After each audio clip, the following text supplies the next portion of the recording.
medal in the Olympics, but he will not be joining us for this news conference. Let's bring out the silver and gold medalist onto the stage. The silver medalist, also from the United States, also winning his second consecutive medal with a time of 19.62, Kenny Bednarek. And the gold medalist, the first ever medal in the 200 meters for Botswana, the fifth fastest Olympic time ever, the fifth fastest all time with a time of 19.46, Letsile Tebogo. We're going to open up the floor for questions. Before we start, we do have simultaneous translation in French and English. You can scan the QR codes for that. And if you raise your hand, we'll bring a volunteer over to bring you the mic. Please state your name and your outlet before you ask the question. Questions for Kenny and Letsile, the silver and gold medalists in the men's 200 meters.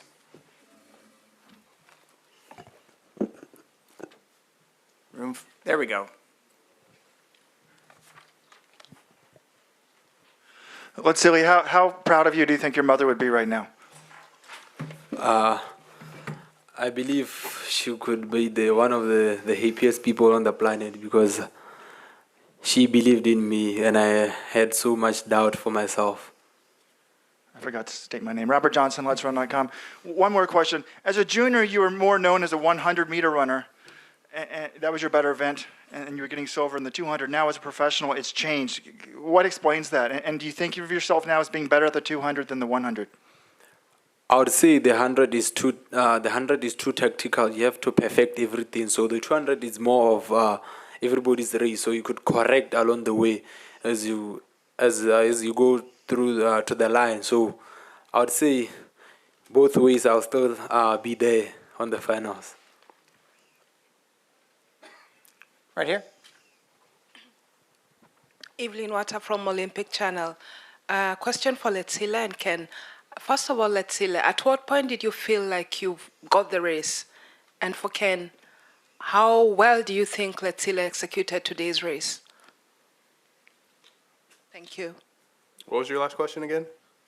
She asked how well you think Letsile executed today's race. I mean, I think he had a perfect race. I mean, I've never seen him get out of the curve like that before. So, you know, my mindset was to get out and lead the race and trying to maintain that. And, you know, Letsile was right there with me, and, you know, he had the better execution. Like, he did very well today. And, I mean, it's no surprise. I mean, we've seen what he's been able to do before. I always knew he was capable of this, so, you know, congrats to him.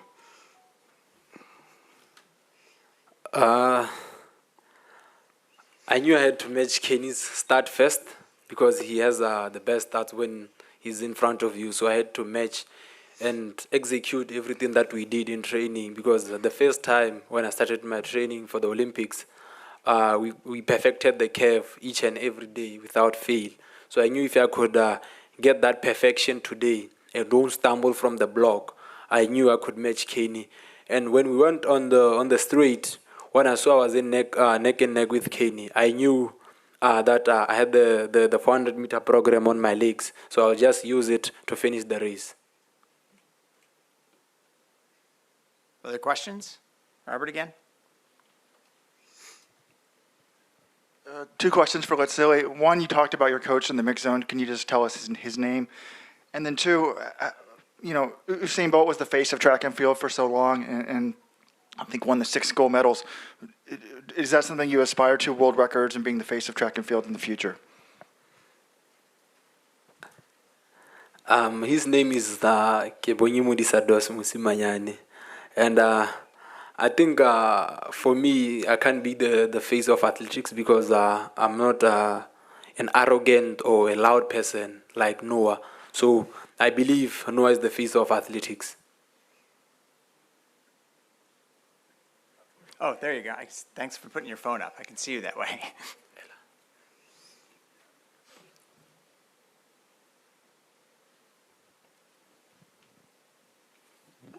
I'm Brian Mann with National Public Radio, and this question is for both of you. We now know it's confirmed that Noah Lyles ran after he'd been diagnosed with COVID. Can you say what you think about how that shaped this race, and also whether you feel like you were put at any risk by his participation health-wise? Personally, I wouldn't say we were at risk because it's not a contact sport. So even during the warm-ups in the cold room, he was just there by himself. So personally, I wondered why. I didn't want to make assumptions of what he could be going through, but after what all he said after the 100-meter final, I thought maybe it's just one of those days when he's not having a great day. So I didn't think of COVID or anything else. I mean, I don't think I was put at risk at all. I mean, I take care of my body. So when it comes to getting sick, that's rare for me. So, I mean, when I found out, it wasn't that big of a deal. I mean, he went out there, did his best while being sick, and I mean, I hope he gets better. That's all I can really say. Right here in the middle.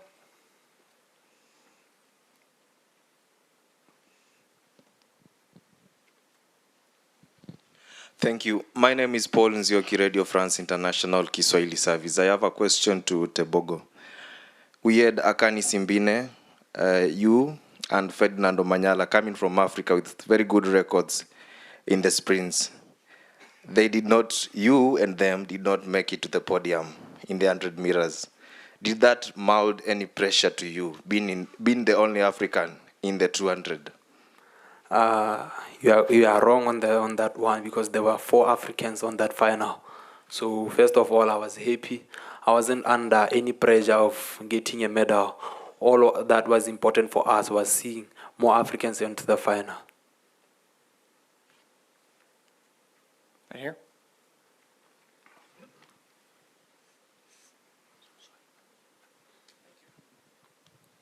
Yeah, Brian Pinelli with Team USA. Once again, for you, Kenny. Just take us through your race, what you think you executed well, how it overall went, where you could have been better, and secondly, any comparisons to the race that won you silver in Tokyo 2020, which was a better race. I think this was a better race, but execution-wise, I think I did like 95% of it correct. Like I said, the goal was just to come off the bend first, like I always do, and then, stay relaxed and then just get after the last 100. And I feel like I was a little tight. So, I mean, that's the result I kind of got after just trying to just run like that. But like I said, Tebogo did it. He ran a really good race, and, he was the better man today. I guess the only similarity is, Tokyo got silver, here silver, and, Noah getting third. I mean, kind of the same situation. I mean, that's about it. Right here in the blue. She's coming to you. Thank you. Question from CMG, China State TV. Question for Keynes. So my question is about your teammate, Naiden. Sorry, he's not here.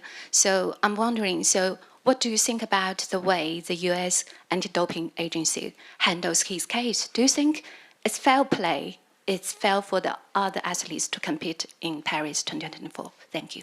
I mean, I don't really know much about that whole situation.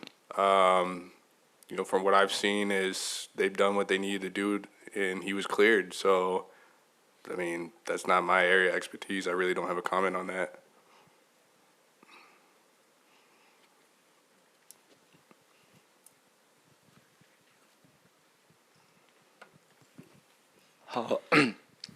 Hello, I'm from China, so I also have a question for Kenny. So have you ever noticed the statement from China, USADA? What'd you say? Have you ever noticed the statement from China anti-doping agency on USADA? No, I'm not really on social media or in the internet. I mean, once the track season kind of starts, I'm, locked in, so I'm not really looking at track stuff or anything, so I don't even know what's going on. Okay, thank you. In the back, we're going to do one last question.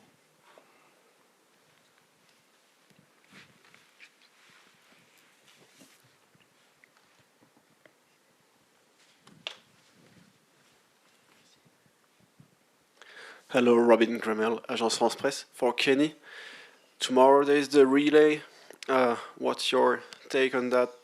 I guess you're supposed to be in the team. What's going to be the best team for Team USA tomorrow? What do you think? I mean, from what I know, that Noah's dealing with this little issue, so I mean, we're gonna try to figure out if he's gonna run or not. If he doesn't, we're gonna have to reconstruct the team to put out the best. But I mean, either way, I'm feeling pretty good. I mean, two of the guys that ran are my teammates, and if we have one or two of them on there, with the chemistry that we have, I think we can still get the job done. I mean, as you guys seen before, that U.S. has had history of not having good handoffs, but this year I'm feeling very confident.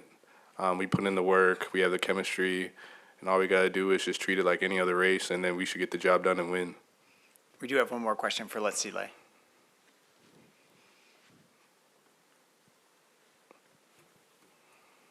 Right here.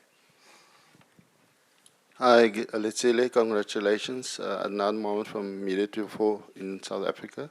I just want to know your preparation. Did you at any stage train with Akani or any of the South African guys? And also, what is it in Botswana that makes you guys do so well, especially the sprinters coming through? First of all, I haven't trained with any of the African guys. It's just the small group in Mau. What makes Botswana special, it's the coaches, those who are dedicated of doing their work and being passionate about what they want to do. So they will help you go through every step of the way until you make it.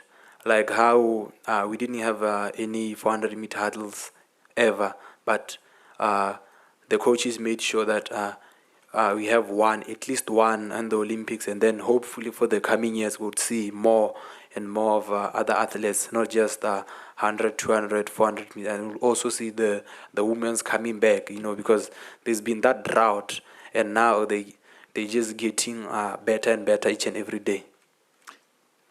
Kenneth Bednarek, silver. Letsile Tebogo, gold. Congratulations, gentlemen, and thank you. Thank you.